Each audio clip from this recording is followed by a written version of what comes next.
റെഡിയല്ലേ രണ്ടുപേരും? So Uttara, your 1 minute starts now. ലോകത്തിന്റെ വാതായനങ്ങൾ തുറക്കാനും സ്വാതന്ത്ര്യബോധത്തിലേക്ക് നടന്നെടുക്കാനും സഹായിക്കുന്ന അറിവ് കേവലം പുരോഗതി കൈവരിച്ച രാജ്യങ്ങളുടെ മാത്രം കുത്തകയായി മാറാതെ വികസിത അവികസിത രാജ്യങ്ങളിലൂടെ കടന്നു ചെല്ലുമ്പോൾ മാത്രമാണ് വിദ്യാഭ്യാസം എന്ന ചിന്തയ്ക്ക് അർത്ഥപൂർണത കൈവരുന്നത്. അവിടെയാണ് ഉന്നത വിദ്യാഭ്യാസത്തിലേക്ക് വിദേശ സർവകലാശാലകളുടെ കടന്നുവരവ് അറിവിനെ അന്താരാഷ്ട്രവൽക്കരിക്കുകയും സാർവത്രികവൽക്കരിക്കുകയും ചെയ്യുന്നത്. ഒരുപക്ഷെ പാശ്ചാത്യ പൗരസ്ത്യ അറിവിന്റെ താളനിബിഡമായ സമ്മിശ്രമാണ് ഇന്ത്യയെ ഒരു വിശ്വഗുരുവാക്കി മാറ്റുക എന്ന ചിന്തയുടെ അടിസ്ഥാനത്തിലാണ് പണ്ട് ടാഗോർ വിശ്വഭാരതി ആരംഭിക്കുന്നത്.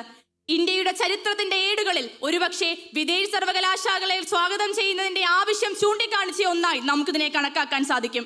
2016 TSR സുബ്രഹ്മണ്യം കമ്മിറ്റി റിപ്പോർട്ടിൽ ഇന്ത്യയുടെ ഉന്നത വിദ്യാഭ്യാസ രംഗത്തിലെ വിദ്യാഭ്യാസത്തിന്റെ ഗുണനിലവാരം ഉയർത്തണമെങ്കിൽ ലോകത്തിലെ ആദ്യ 200 റാങ്കുകളിലുള്ള വിദേശ സർവകലാശാലകളെ ഇന്ത്യയിലേക്ക് ക്ഷണിച്ചു വരുത്തണമെന്ന് പറയുന്നുണ്ട്. 2030 ഗ്രോസ് എൻറോൾമെന്റ് റേഷ്യോ 50% എത്താൻ ആഗ്രഹിക്കുന്ന ഇന്ത്യയിലേക്ക് വിദേശ സർവകലാശാലയുടെ കടന്നുവരവ് ഒരു അനിവാര്യമാണ്. Yes. So now Anand, you will get 1 minute and your time starts now. 2020-21 all India survey of higher education report പ്രകാരം 2015-16 1,81,00,000-ലധികം SC/ST OBC വിദ്യാർത്ഥികളാണ് ഇന്ത്യൻ സർവകലാശാലകളിൽ സംവരണത്തിലൂടെ മാത്രം പ്രവേശനം നേടിയിട്ടുള്ളത്. വിദേശ സർവകലാശാലകൾ സംവരണം സാധ്യമാകാത്തത് കൊണ്ട് തന്നെ ഇത്തരത്തിലുള്ള സാമ്പത്തികവും സാമൂഹികവുമായ ഭരണഘടനാപരമായ വിവേചനം നേരിടാൻ കാരണമാകുന്നു. വിദേശ വിദ്യാഭ്യാസത്തിൽ ചെലവ് കൂടുതലാണ് എന്നുള്ളതും സാധാരണക്കാർക്ക് താങ്ങാവുന്നതിലും അപ്പുറമാണ് എന്നുള്ളതും ഗുജറാത്തിലെ ഗിഫ്റ്റ് സിറ്റിയിൽ അടുത്ത വർഷം എത്തിച്ചേരുമെന്ന് പ്രഖ്യാപിച്ച ഓസ്ട്രേലിയയിലെ ഡീക്കിൻ സർവകലാശാല ഈടാക്കുന്ന ഭീമമായ $19,000 തുക നമുക്ക് കാണിച്ചു തരുന്നുണ്ട്. വിദേശ വിദ്യാഭ്യാസം പ്രാദേശിക പ്രസക്തിയിൽ ഊന്നിയുള്ളതായിരിക്കില്ല എന്നുള്ളതും പ്രാദേശിക സംസ്കാരത്തെയും അറിവുകളെയും അടിച്ചമർത്തിക്കൊണ്ട് വിദേശ സംസ്കാരത്തിന് പ്രാധാന്യം നൽകുന്ന ഒന്നാകുമെന്നുള്ളതും മറ്റൊരു വസ്തുതയാണ്. വിദേശ സർവകലാശാല ഒരു രാജ്യത്തേക്ക് എത്തുമ്പോൾ ആ രാജ്യത്തിന്റെ സർക്കാരിന് ആ സർവകലാശാലകളെ എത്രത്തോളം നിയന്ത്രിക്കാൻ സാധിക്കുമെന്നുള്ളതും സ്വയം നിർമ്മിക്കുന്ന ചട്ടക്കൂടിനുള്ളിൽ നിന്നുകൊണ്ട് വിദേശ വിദ്യാഭ്യാസ രീതിയെ ഇങ്ങോട്ട് എത്തിക്കുമ്പോൾ ആ രാജ്യത്തിന്റെ വിദ്യാഭ്യാസത്തിനും അപ്പുറം വിദേശ വിദ്യാഭ്യാസ ആധിപത്യം ഉണ്ടാകുന്ന ഒരു തരത്തിലേക്ക്. Yes, രണ്ടുപേരുടെയും ഓരോ മിനിറ്റ് ഇവിടെ അവസാനിക്കുകയാണ്. Now we move to the debate and your time starts now. ഒരുപക്ഷെ ഇന്ത്യയിലെ സാധാരണക്കാരായ വിദ്യാർത്ഥികൾക്ക് ഉന്നത വിദ്യാഭ്യാസം അപ്രാപ്യമാണ് എന്ന് പറഞ്ഞു വെച്ചിടത്താണ് ഞാൻ തുടങ്ങാൻ ആഗ്രഹിക്കുന്നത്. ഇന്ത്യൻ മൊബിലിറ്റി സർവേയുടെ കണക്കുകൾ പ്രകാരം ഏകദേശം $70 ദശലക്ഷം വിദേശ വിദ്യാഭ്യാസത്തിനായി ഇന്ത്യൻ വിദ്യാർത്ഥികൾ ചിലവഴിക്കുന്നത്.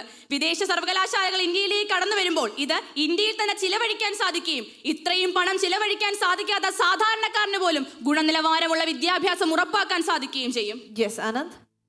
വിദേശ സർവകലാശാലകൾ ഇന്ത്യയിലേക്ക് വരുമ്പോൾ അവരുടെ ഫീസ് കൂടുതലായിരിക്കും എന്നുള്ളതും സാധാരണക്കാർക്ക് പ്രാപ്തമല്ല എന്നുള്ളതുമാണ് എൻ്റെ വാദം. കാരണം വേൾഡ് ബാങ്കിന്റെ റിപ്പോർട്ട് പ്രകാരം 20 കോടിയിലധികം ഇന്ത്യയിലെ വിദ്യാർത്ഥികൾ ദാരിദ്ര്യരേഖയ്ക്ക് താഴെയുള്ളവരാണ് എന്നുള്ളതും അത് 5-ൽ 1 വിദ്യാർത്ഥി എന്ന നിലയിലേക്ക് മാറുമ്പോൾ ദാരിദ്ര്യരേഖയ്ക്ക് താഴെയുള്ളവർക്ക് വിദേശ സർവകലാശാലകൾ പ്രാപ്തമായിരിക്കില്ല എന്നുള്ളതാണ് എൻ്റെ വാദം. ഉത്തര, ഒരുപക്ഷെ സ്വകാര്യ സർവകലാശാലകളെ വിദ്യാഭ്യാസത്തിന്റെ ഉന്നമനത്തിനായി സ്വീകരിച്ച നമ്മൾ തന്നെ വിദേശ സർവകലാശാലകളിലേക്ക് ചേക്കേറുന്നതിന്റെ ഏറ്റവും അടിസ്ഥാനപരമായ തത്വം എന്ന് പറയുന്നത് എങ്ങനെയാണ് അത് തുല്യത ഉറപ്പാക്കുന്നത് എന്നാണ്. ലിംഗനീതിക്കും ജാതിനീതിക്കും എല്ലാം അപ്പുറത്തേക്ക് ഒരുപക്ഷെ ഇന്ത്യൻ സർവകലാശാലകൾ മറന്നുപോകുന്ന ശാരീരിക വൈകല്യമുള്ളവരുണ്ട്. UGCയുടെ ആക്സസ് റിപ്പോർട്ട് പ്രകാരം ഡൽഹി സർവകലാശാല ഉൾപ്പെടെയുള്ളവർക്ക് കൃത്യമായ ഒരു റാമ്പോ കാഴ്ച വൈകല്യമുള്ളവർക്ക് ഏറ്റവും നല്ലൊരു അവസ്ഥയോ ഉറപ്പാക്കാൻ സാധിക്കുന്നില്ല എന്ന് പറയുന്നിടത്താണ് സോൾട്ട് പോലെയുള്ള അരിസോണ യൂണിവേഴ്സിറ്റിയുടെ സങ്കേതങ്ങൾ മുന്നോട്ട് വരുന്നത്. ഇൻക്ലൂസീവ്. ഇത്തരത്തിലുള്ള കാര്യങ്ങൾ മനസ്സിലാക്കുമ്പോൾ നമ്മുടെ രാജ്യത്തെ സർവകലാശാലകളുടെ അടിസ്ഥാന സൗകര്യമാണ് മെച്ചപ്പെടുത്തേണ്ടത്. അതുപോലെ തന്നെ 2016 ഘാനയിലെ നാഷണൽ കൗൺസിൽ ഫോർ ടെറിട്ടോറിയൽ എഡ്യൂക്കേഷന്റെ റിപ്പോർട്ട് പ്രകാരം ഘാനയിലെ വിദ്യാഭ്യാസത്തിൽ വിദേശ വിദ്യാഭ്യാസം കൂടിയതുകൊണ്ട് തന്നെ 30% താമസ വാടക അവിടെ വർദ്ധിക്കുകയും പ്രാദേശിക വിദ്യാർത്ഥികൾക്ക് അതൊരു സാമ്പത്തിക ബുദ്ധിമുട്ടുണ്ടാക്കുകയും ചെയ്തിട്ടുണ്ട്. സാമ്പത്തിക ബുദ്ധിമുട്ടിന്റെ മറ്റൊരു വശമാണ് ഒരുപക്ഷെ തൊഴിലില്ലായ്മ എന്ന് ഇന്ന് ഇന്ത്യയെ ചൂഴ്ന്നു നോക്കുന്ന ഒരു ചോദ്യം. പാർലമെന്റിൽ ബോംബിടാനായി യുവാക്കൾക്ക് ഒരു പ്രേരണയായി മാറുന്ന തൊഴിലില്ലായ്മ നിലനിൽക്കുന്ന സാഹചര്യത്തിലാണ് ആഗോള എംപ്ലോയബിലിറ്റി ഇൻഡെക്സിൽ ആദ്യ 100 സ്ഥാനങ്ങളിൽ 3 സ്ഥാനം മാത്രം ഇന്ത്യൻ സർവകലാശാലകൾക്ക് ഉണ്ടാവുകയും എന്നാൽ ഹാർവാർഡ് പോലെ മസാച്യൂസെറ്റ് പോലെ കാലിഫോർണിയ യൂണിവേഴ്സിറ്റി പോലെയുള്ളവർ ഇത്രയും റാങ്കുകളിൽ മുന്നിൽ നിൽക്കുകയും അവരെ ഇന്ത്യയിലേക്ക് സ്വാഗതം ചെയ്യുമ്പോൾ തൊഴിലില്ലായ്മ എന്ന പ്രശ്നം തുടച്ചു നീക്കാൻ സാധിക്കുകയും ചെയ്യുന്നത്. തൊഴിലവസരങ്ങൾ കൂടുന്നു. ഇന്ത്യയുടെ വിദ്യാർത്ഥികളുടെ തൊഴിലില്ലായ്മ ഒരു വർഷം തുടച്ചു നിൽക്കാൻ സാധിക്കും, പക്ഷേ ഇന്ത്യയിലെ തൊഴിലില്ലായ്മ തുടച്ചു നിർത്താൻ ഒരു ബുദ്ധിമുട്ടായിരിക്കും. അതായത് ഇന്റർനാഷണൽ ലേബർ ഓർഗനൈസേഷൻ കണക്ക് പ്രകാരം ഇന്ത്യയിൽ വിദ്യാഭ്യാസം കൂടുന്തോറും തൊഴിലില്ലായ്മ കൂടുന്നു എന്നൊരു വിരോധാഭാസത്തിലേക്ക് നമ്മുടെ രാജ്യം മാറുന്നുണ്ട്. അതായത് വിദ്യാഭ്യാസം കൂടുന്തോറും നമ്മുടെ രാജ്യത്തെ യുവാക്കൾ ഉന്നതമായ തൊഴിൽ നിവാരണത്തിലേക്ക് പുറത്തേക്ക് പോകാനാണ് കൂടുതൽ സാധ്യത. നമ്മുടെ രാജ്യത്തിന്റെ മേക്കപ്പ് ഇന്ത്യ, സ്റ്റാർട്ടപ്പ് ഇന്ത്യ തുടങ്ങിയ പദ്ധതികൾ കൊണ്ട് നമ്മുടെ തൊഴിലില്ലായ്മ നമുക്ക് പരിഹരിക്കാൻ സാധിക്കും. പക്ഷേ ഈ യുവാക്കൾ പുറത്തേക്ക് തൊഴിലിന് വേണ്ടി പോകുന്ന ഒരു സാഹചര്യം ഉണ്ടാകുമ്പോൾ അത് മസ്തിഷ്ക ചോർച്ച കൂടാനുള്ള സാധ്യതയായിരിക്കും ഉണ്ടാക്കുന്നത്. മസ്തിഷ്ക ചോർച്ച ഒരിക്കലും കൂടാനല്ല, കുറയ്ക്കാനാണ് വിദേശ സർവകലാശാലയുടെ കടന്നുവരവുകൾ സാധിക്കുന്നത്. ഒരുപക്ഷെ 2016 7,70,000 പേർ ഇന്ത്യക്ക് പുറത്തേക്ക് തൊഴിൽ തേടി പോകുന്നത്, ആദ്യമായി അവർ പുറത്തേക്ക് പോകുന്നത് വിദ്യാഭ്യാസം തേടി അവിടെ തന്നെ തൊഴിൽ നേടുന്ന ഒരു കാഴ്ചയാണ് നമ്മൾ കാണുന്നത്.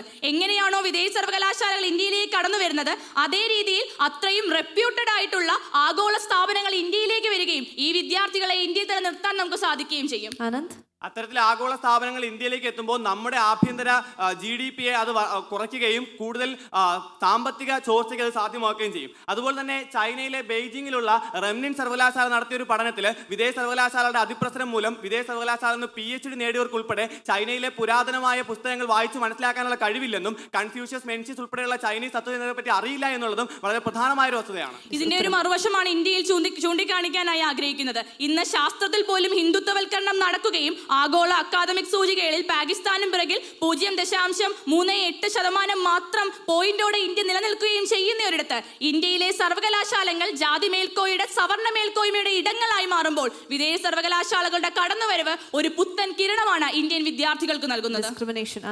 വിദേശ സർവകലാശാലകൾ ഇന്ത്യയിലേക്ക് എത്തുമ്പോൾ ഈ ഒരു കാര്യത്തിന് മാറ്റം ഉണ്ടാകുന്നില്ലെന്ന് മാത്രമല്ല 2005 മുതൽ 2015 വരെ ആനന്ദ് ആൻഡ് ഉത്തര രണ്ടുപേരുടെയും സമയം ഇവിടെ അവസാനിക്കുകയാണ്. ഒന്ന് കൈകൊടുത്ത് പിരിഞ്ഞോളൂ. Right, let me invite the next pair onto stage. Federal Bank Speak for India, Kerala Edition Season 8 in association with Madhrbhoomi.